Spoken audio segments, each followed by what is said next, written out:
പലതരത്തിലുള്ള വിശേഷിപ്പിക്കലൊക്കെ പുറത്തുനിന്ന് വന്നിട്ടുണ്ട്. മട്ടാഞ്ചേരി മാഫിയാണ് സിനിമയിലുള്ളതെന്ന് പറയുന്നു. ചിലർ കൊച്ചി ബേസ് ചെയ്തിട്ടുള്ള ഒരു കോക്കസാണ് എന്ന് പറയുന്നു. അങ്ങനെ കുറച്ച് ഒരു ടീമിനെ അതൊരു ഒരു ഒരു ജോണർ ഓഫ് സിനിമ മേക്കിങ്ങിൻ്റെ ഒരു ടീമാണ് ഇതിന് പിറകിലെന്നുള്ള ആരോപണം സിനിമാ മേഖലയിൽ നിന്നുള്ളവർ തന്നെ ഉന്നയിച്ചിട്ടുണ്ട്. അതിലർത്ഥമുണ്ടോ?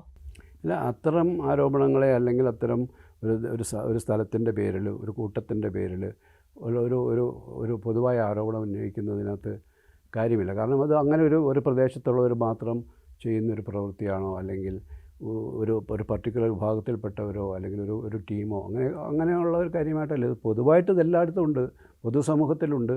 ആ പൊതുസമൂഹത്തിൽ നടക്കുമ്പോൾ ഇവിടെയും സംഭവിക്കുന്നുണ്ട്. ഞാൻ പൊതുസമൂഹത്തിൽ നടക്കുന്നതുകൊണ്ട് സിനിമയിൽ നടക്കുന്നതിനെ ന്യായീകരിക്കുകയല്ല.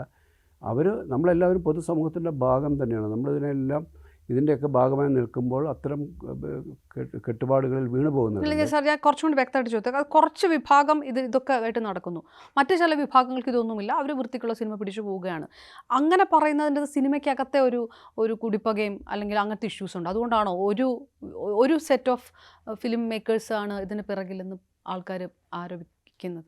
അങ്ങനെ ഒരു കുടിപ്പകയുടെ കാര്യമില്ല. കാരണം അവരെല്ലാം ഈ പറയുന്ന ഇത്തരത്തിൽ ആരോപണം നേരിടുന്ന ആൾക്കാരൊക്കെ നല്ല ബ്രില്യൻ്റ് ആയിട്ടുള്ള ഫിലിം മേക്കേഴ്സാണ്, നല്ല സിനിമകൾ തന്നവരാണ്. അല്ല, തിരുവനന്തപുരം ലോബിക്ക് ഇതിനകത്ത് പങ്കുണ്ടെന്ന് പറയുന്നില്ല, ഒരു കൊച്ചി ലോബി മാത്രമാണ് ഈ ഡ്രഗ്സിൻ്റെ പിറകിൽ എന്ന് പറയുന്നിടത്ത് അങ്ങനെ ഒരു ലോബി നിലവിലില്ല. പണ്ട് കാലത്ത് തിരുവനന്തപുരം ലോബി, കൊച്ചി ലോബി എന്നൊക്കെ പറയുന്നത്, അങ്ങനെ ഒരു ലോബി ഇപ്പോഴില്ല. ഇപ്പോൾ സിനിമ പൂർണ്ണമായിട്ടും കേന്ദ്രീകരിക്കപ്പെട്ടിരിക്കുന്നത് കൊച്ചിയിലാണ്. സിനിമയുടെ എല്ലാ പ്രവർത്തനങ്ങളും 90% നടക്കുന്നത് കൊച്ചി കേന്ദ്രീകരിച്ചാണ്. അതിൻ്റെ ഷൂട്ടിംഗ് മാത്രമാണ് മറ്റു സ്ഥലങ്ങളിലേക്ക് വ്യാപിക്കുന്നത്. അതിൻ്റെ പോസ്റ്റ് പ്രൊഡക്ഷൻ പൂർണ്ണമായിട്ടും അല്ലെങ്കിൽ പ്രീ പ്രൊഡക്ഷൻ പോലും നടക്കുന്നത് കൊച്ചി കേന്ദ്രീകരിച്ച് തന്നെയാണ്.